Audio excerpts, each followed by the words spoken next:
Assalamualaikum warahmatullahi wabarakatuh. Jadi kali ini penulis mau bahas lagi ya soal kalau nggak bisa tidur. Karena ya bisa banyak ya masalah yang terjadi yang awalnya itu tidak bisa tidur. Ya sampai sumpek itu hal yang teringan ya, nggak ada masalah apa-apa tapi merasa ada masalah berat sekali ya, walau juga bisa terjadi sebaliknya ya.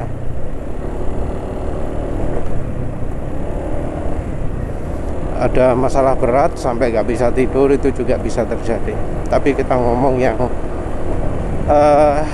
karena kebiasaan buruk akhirnya menyebabkan jadi tidak bisa tidur, jadi berpikir semua masalah itu besar. Ya selama ini budaya kita akhir-akhir ini ya membuat orang jadi lebih suka tidur malam. Jadi keberadaan warung kopi, warung internet itu membuat orang jadi tidur lebih malam. Ada yang tidur jam 10, ada tidur yang jam 12 ya. Dan ya kebiasaan seperti itu sebenarnya kurang bagus ya. Kurang bagus.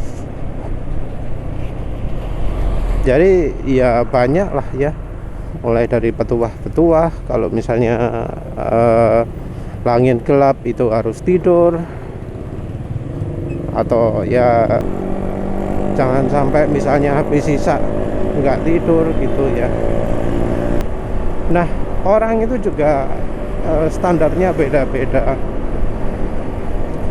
beda-beda soal kapan, jam berapa terlalu malam itu ya. Tentu kita nggak mengikutkan orang yang memang dari tuntutan pekerjaan, tuntutan kerja yang harus misalnya karena macet atau apa sampai di rumah itu jam 8 malam, jam 9 malam gitu ya. Jadi walau kerjanya pulang jam 5 sampai di rumah jam 8, jam 9 ya, walau itu mungkin juga termasuk makan di luar, nyangkruk dulu. Tapi kan ada ya yang punya pola seperti itu ya, harus tahu lah kalau punya pola seperti itu nggak baik untuk kesehatan. Mungkin bingung ya, apa hubungannya tidur malam dengan kesehatan gitu ya. Nah kalau dari ilmu konvensional nggak ada penjelasan soal itu. Mungkin ada penelitian, ada riset, tapi biasanya itu adalah melakukan sampling ya, melakukan survei gitu ya dari beberapa orang.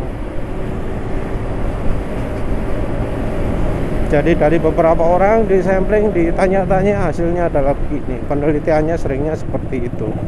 Tapi untuk masalah di belakangnya sendiri nggak begitu jelas ya. Nah menurut penulis yang paling bisa menjelaskan soal tidak efek malam hari ya ke tidur itu justru di buku lama ya. Buku kalau nggak salah keluaran 1860, buku masa lalu lah bisa dibilang. Bukunya dari Baron Karl Reichenbach ya orang Austria, atau kalau nggak orang Jerman ya, mungkin orang Jerman. Kalau punya gelar baron itu artinya ya apa jenenge, bangsawan ya. Nah, sebagai bangsawan dia tentunya dapat pendidikan ya. Pendidikannya tentu lebih tinggi ya dari masyarakat kebanyakan, dan sepertinya saat itu pola pendidikan dari Arab sudah menyebar juga ya. Jadi yang namanya metode ilmiah itu sudah ada. Jadi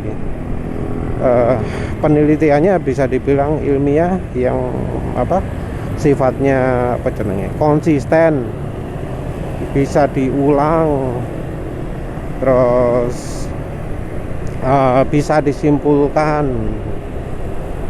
terus bisa diulang orang lain juga. Jadi pengamatannya sudah ilmiah, dan dia terus meneliti soal hubungannya dengan sulit tidur, juga dengan masalah-masalah seputar sulit tidur, seperti ya masalah kegilaan ya, stres ya, sampai orangnya ya kayak kerasukan gitu ya, sampai itu diteliti juga.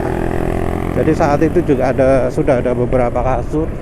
Dia juga nyontohkan ada ya anak kecil tenaganya bisa sebesar orang dewasa. Dan dari hasil pengamatan itu disimpulkan bahwa energi dari bulan itu nggak baik untuk tubuh. Jadi energi dari bulan itu bisa menyebabkan stres, kegilaan gitu loh. Jadi untuk kasus-kasus yang seperti kerasukan gitu, katanya terjadinya terutama pada waktu bulan purnama. Jadi pada waktu bulan purnama itu kegiatannya paling ekstrim.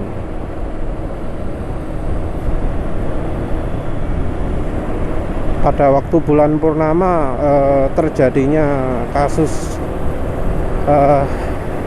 kerasukan lah ya. Di sana nggak ada istilah kerasukan, tapi kalau kita terjemahkan ke sini istilahnya kerasukan, karena jadi di luar sadar, jadi kehilangan kesadaran, jadi marah-marah, ngamuk gitu ya. Bahkan sampai ada kasus pembunuhan juga. Jadi karena dia baron, dia kaya, dia mengumpulkan orang-orang yang punya sifat seperti itu. Dan dari orang-orang yang ia jadikan percobaan itu, jadi orang yang ya kumpulkan bukan di penjara, dibeli gitu ya, enggak, tapi setiap orang yang sukarela ikut eksperimennya dia kasih uang. Nah, dari orang-orang itu, korban-korban itu, dia terus menemukan bahwa energi bulan itu bisa dihalangi ya, bisa dihalangi.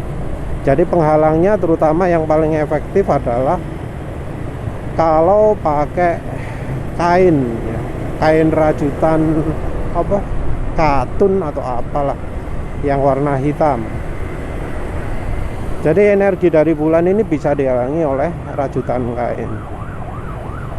Dan juga dari sisi sebaliknya, energi bulan ini, energi malam hari yang bikin orang sulit tidur macam-macam itu bisa dialirkan oleh kabel.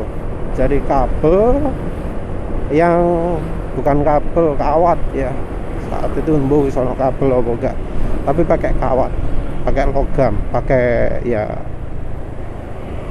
mungkin bukan kawat ya istilahnya, tapi logam, mungkin kayak batangan logam ya, batangan logam yang mengalir dari atap ke bawah tanah.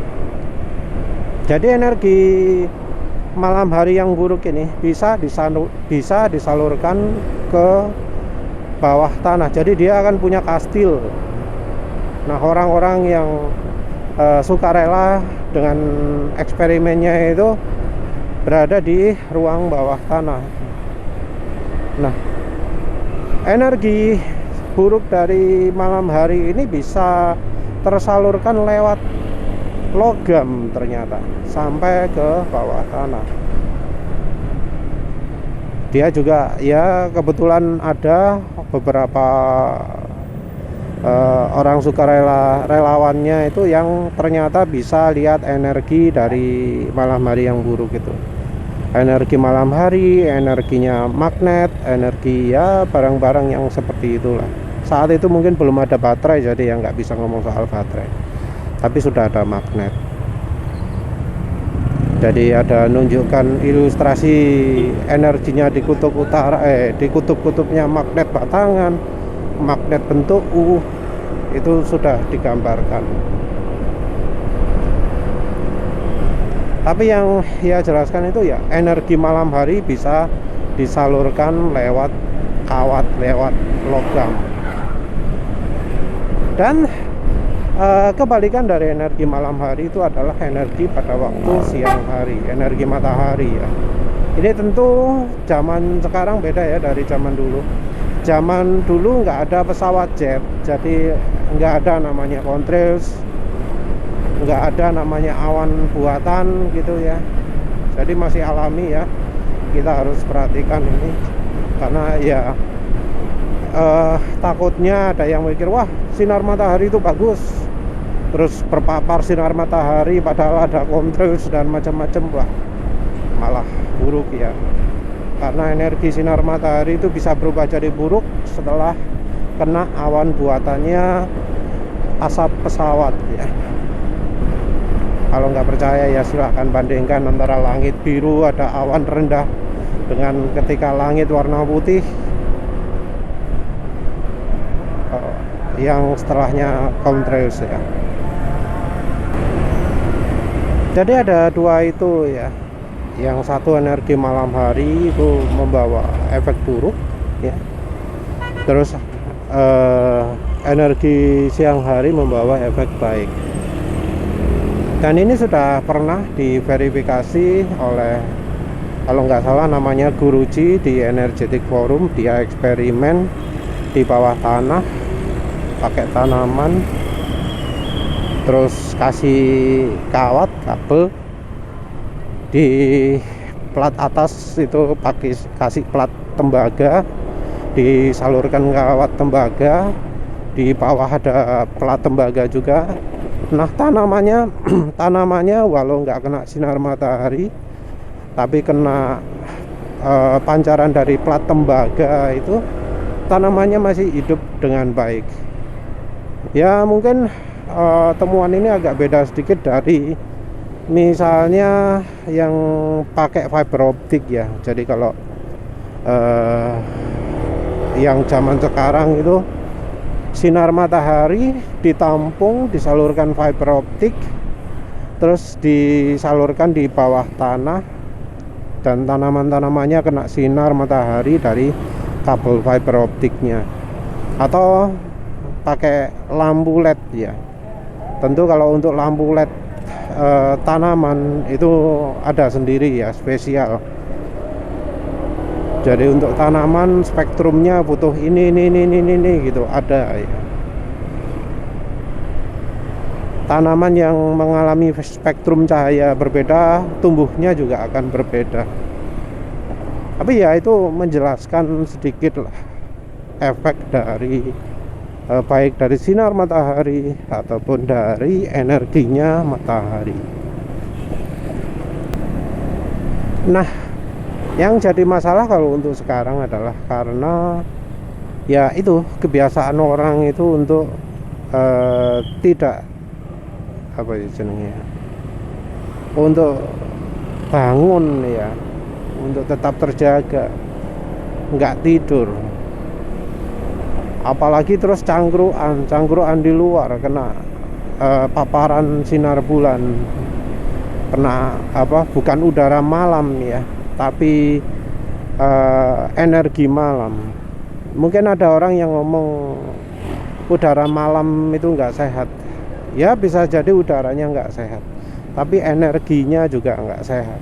Jadi walau nggak ada angin, kalau apa gitu ya, karena sekarang ini kan musimnya chemtrails ya, angin itu jarang sekali karena ya seluruh langit mau udara dan darat ketutupan awan buatan, awannya chemtrails. Walau awannya sangat tinggi dan kadang nggak kelihatan, karena ada awan itu membuat perbedaan suhu ya antara darat dan laut jadi berkurang, angin ya berkurang, perbedaan panas antara siang dan malam juga berkurang, muncul greenhouse effect yang efeknya salah satunya ya udara berkurang, sinar matahari jadi nggak baik untuk badan. Terus juga kalau di rumah juga ada kabel listrik kan. Nah, kabel listrik juga kan kalau di luar rumah itu kan telanjang, itu kena energi malam dan itu bisa masuk ke rumah lewat kabel-kabel itu. Jadi kalau ada yang di sekitar tempat tidurnya banyak kabel-kabel, apalagi sampai lewat bawah tempat tidurnya, nah itu bakal kesulitan tidur juga. Di sisi lain misalnya ya, kalau bangunannya itu dari logam, dari apa jenenge ya apa bahan tipis-tipis gitu ya, maka energi malam itu juga akan bisa nembus. Jadi kalau misal ya ada yang sampai mengalami masalah sulit tidur, kalau dari pengetahuan ini ya, sebenarnya penulis ingin bahas banyak tapi kok akhirnya cuma itu toh yang kebahas, mohon maaf. Jadi kalau misalnya ada yang mengalami masalah kurang tidur, ya coba lihat apakah cahaya luar ya, apakah langit itu bisa dilihat dari dalam. Misal ono kaca gitu ya, ada kacanya yang bisa bikin lihat langit gitu. Nah, yang paling tepat adalah dikasih tirai ya, tirai kain yang betul-betul tidak tembus pandang. Kalau bukan tirai kain, pakai apa ya, pakai itu loh, sing pelindung panas, pelapis anti panas yang dari bahan aluminium atau aluminium tiruan, pakai bubble atau yang bukan bubble. Nah, itu juga bisa membantu mengisolir ruang tidur dari energi bulan. Selain itu bisa juga ya dari entah langit-langitnya, temboknya pakai insulasi yang seperti itu juga. Jadi mungkin atapnya atap pakai apa, spandek ya, terus mungkin nggak pakai Eternit. Nah, itu bisa diganti pakai pelapis yang anti panas itu juga akan membantu. Tapi tentu pelapis anti panasnya yang ya agak tebel ya, jangan terlalu tipis. Misal yang 5 mm atau yang pakai gelembung yang betul-betul gelembungnya itu 2 lapis ya. Karena kadang ada yang jual ngeklaim 2 lapis tapi yang diterima itu tipis, apa dipegang tangan gak tebel sama sekali, itu ada ya. Ya memang agak susah. Kalau soal harga, yang gelembung itu mungkin lebih murah ya. Kalau cari yang termurah, harganya ada yang 15.000, ada yang 25.000. Tapi ya penulis lihatnya cuma ada di 2 lapak, yang lainnya mahal-mahal. Yang pakai lapisan kayak apa ya, kayak sepong atau apa itu harganya 20.000 untuk 5 mm. tapi mungkin ya itu harus eksperimen juga mana yang terbaik di antara keduanya itu.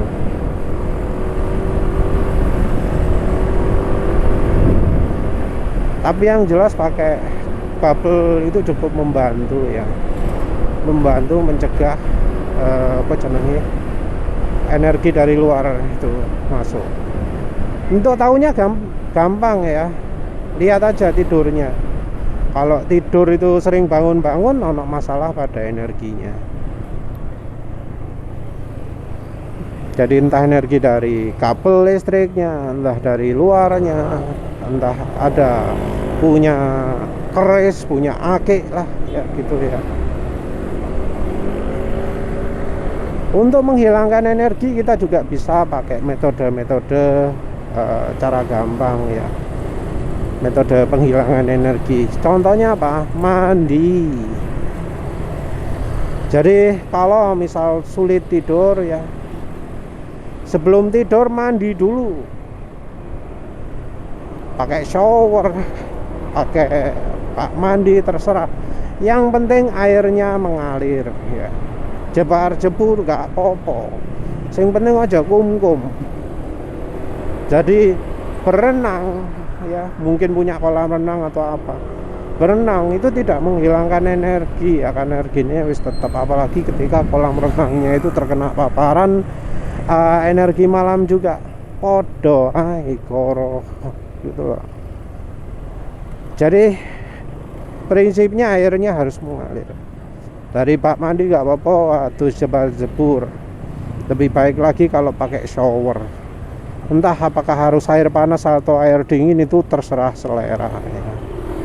Terus untuk tidurnya sendiri juga ya harus diakomodasi. Tentu kalau yang namanya akomodasi tergantung dari kebiasaan.